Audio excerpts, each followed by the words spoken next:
வணக்கம். வாங்க. இன்னைக்கு நாம உலகத்திலேயே ரொம்ப முக்கியமான ஒரு புண்ணிய ஸ்தலத்தை பத்தி தெரிஞ்சுக்க போறோம். அதுதான் திருமலை திருப்பதி. சரி, நாம ஆரம்பிக்கிறதுக்கு முன்னாடி ஒரு சுவாரஸ்யமான கேள்வியோட ஆரம்பிக்கலாம்.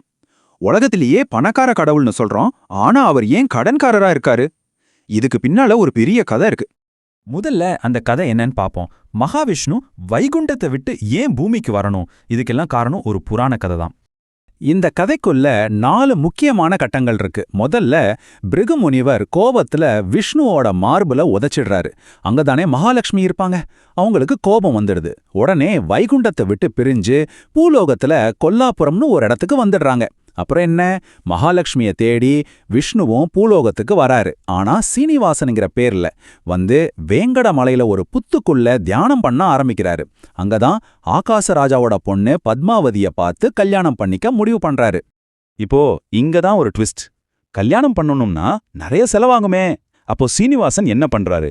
நேரா தேவோலோகத்து பொருளாளரான குபேரன் கிட்ட போய் ஒரு பெரிய தொகையை கடனா வாங்குறாரு. இது ஏதோ புராணத்துல வர்ற ஒரு கதை மட்டும் நினைக்காதீங்க. இன்னைக்கு நாம திருப்பதியில பாக்குற பல விஷயங்களுக்கு இதுதான் அடிப்படை.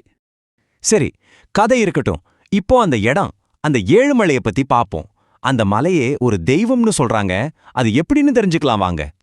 திருமலையில மொத்தம் 7 மலைகள் இருக்கு. இந்த 7 மலைகளும் ஆதிசேஷனோட 7 தலைகள்னு ஒரு நம்பிக்கை. அதனாலதான் இந்த மலைகளுக்கு சேஷாத்ரி, நீலாத்ரி, கருடாத்ரி, அஞ்சனாத்ரி, விருஷபாத்ரி, நாராயணாத்ரி, அப்புறம் வேங்கடாத்ரின்னு பேர் இருக்கு. இந்த 7 மலைகளுக்கும் தலைவர் என்பதாலதான் அவருக்கு ஏழுமலையான் என்கிற பேரும் வந்தது. இன்னொரு ஆச்சரியமான விஷயம் என்னன்னா, கருவறையில இருக்கிற வெங்கடேஸ்வரர் சிலை யாராலும் செதுக்கப்பட்டது இல்லையாம். அது தானாகவே தோன்றிய ஒரு சுயம்பு மூர்த்தின்னு சொல்றாங்க. அது மட்டும் இல்ல, அந்த சிலையில சில மர்மங்களும் இருக்கு. தினமும் பச்சை கற்பூரம் சந்தனம்னு குளிர்ச்சியான அபிஷேகம் செஞ்சாலும் பெருமாளோட திருமேனி எப்பவும் ஒரு இதமான சூட்டோடவே இருக்குமா. சில சமயங்கள்ல தொடச்ச பிறகும் முகத்துல வியர்வை துளிகள் மாதிரி வருமா. தலையில இருக்கிற முடி உண்மையான முடி மாதிரியே பட்டு போல சிக்கல் இல்லாம இருக்குன்னு சொல்றாங்க. இன்னும் ஆச்சரியம் என்னன்னா, சிலைக்கு பின்னாடி முதுகு பகுதி எப்பவும் ஈரமாவே இருக்குமா. இதெல்லாம் பார்க்கும்போது அது வெறும் கல் இல்ல, அங்க உண்மையிலேயே ஒரு தெய்வீக சக்தி இருக்குன்னு தோணுது இல்லையா? சரி, இப்போ மூலவர் இருக்கிற அந்த கருவறையை சுத்தி இருக்கிற பிரம்மாண்டமான அமைப்பை பத்தி பார்க்கலாம். கருவறைக்கு மேல 3 அடுக்குல தகதகன்னு ஜொலிக்கிற ஒரு தங்க விமானம் இருக்கு. அதுக்கு பேர் தான் ஆனந்த நிலையம். அதாவது பேரானந்தத்தோட இருப்பிடம்னு அர்த்தம். திருமலைக்கு போறவங்களுக்கு தூரத்துல இருந்தே இந்த தங்க கோபுரம் பளிச்சுன்னு தெரியும். இந்த தங்க விமானத்துக்கு பின்னால ஒரு பெரிய வரலாறு இருக்கு. கிட்டத்தட்ட கிபி 839ல பல்லவ மன்னர் விஜயதந்தி வர்மன் தான் முதல்ல இதுக்கு தங்க முலாம் பூசினாராம். அதுக்கப்புறம் 15ஆம் நூற்றாண்டுல நம்ம கிருஷ்ணதேவராயர் கிட்டத்தட்ட 1000 கிலோ தங்கம் கொடுத்திருக்காரு. கடைசியா 1958ல டிடிடி முழுசா புதுப்பிச்சிருக்காங்க. இப்பவும் கூட இதுக்கு தங்கம் கொடுக்க ஒரு புதிய திட்டத்தையே டிடிடி அறிவிச்சிருக்காங்க. பல நூற்றாண்டுகளா இந்த பக்தி தொடர்ந்துட்டே இருக்கு. சரி, இப்போ இந்த புராணத்தையும் இந்த புனிதமான இடத்தையும் கோடிக்கணக்கான மக்களோட பக்தியையும் ஒன்னா இணைச்சு பார்ப்போம். எப்படி இதெல்லாம் கனெக்ட் ஆகுதுன்னு பார்க்கலாம். திருப்பதியில நாம எல்லாரும் பார்க்குற ஒரு விஷயம் முடி காணிக்கை. அது ஏன் பண்றாங்கன்னு தெரியுமா?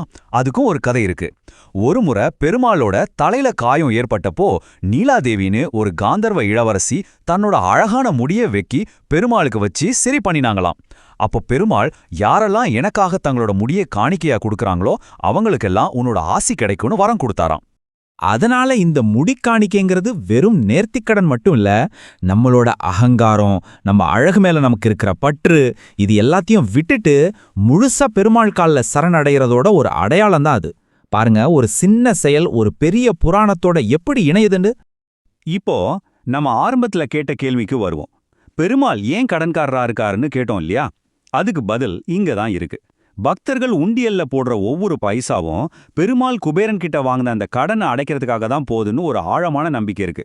இன்னைக்கும் அந்த கடனை அடைஞ்சுக்கிட்டே இருக்கு.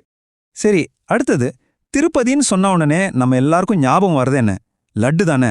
ஆனா அது சாதாரண லட்டு இல்ல. அதோட பாரம்பரியம் 300 வருஷத்துக்கும் மேல பழமையானது. கரெக்டா சொல்லணும்னா ஆகஸ்ட் 2, 1715 இருந்து இந்த லட்டு பிரசாதம் கொடுக்கப்பட்டு வருது. சாதாரண லட்டுக்கும் திருப்பதி லட்டுக்கும் நிறைய வித்தியாசம் இருக்கு. மத்த லட்டுங்கிறது ஒரு ஸ்வீட், ஆனா திருப்பதி லட்டு ஒரு புனிதமான பிரசாதம். அதோட செய்முறை ரொம்ப ரகசியமானது.